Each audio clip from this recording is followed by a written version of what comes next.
हम लोग बीए की पहली साल में पढ़ते थे।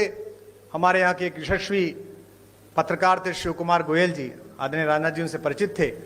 अटल जी उनके साथ वंदे मातरम में संपादक थे, वे सह संपादक रहे थे। हमने एक कवि सम्मेलन कराया, एक कार्यक्रम कराया, सृजन महोत्सव, और हमने उनसे कहा कि अटल जी को बुलवा दीजिए। अटल जी उस समय विपक्ष में थे, उस बार चुनाव नहीं जीत पाए थे, तो हमने बुलाने के लिए गए और वो आ गए। और हम उस कार्यक्रम को संपन्न करने के लिए कहीं से धन जुटा रहे थे।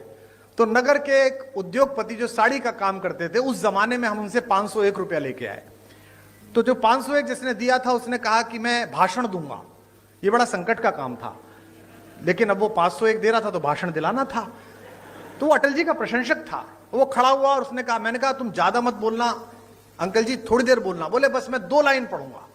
और उसने खड़े होकर कहा कि आज अटल जी आए हैं, बस मैं ये 2 पंक्ति पढ़ना चाहता हूं कि शहीदों की चिताओं पर लगेंगे हर बरस मेले।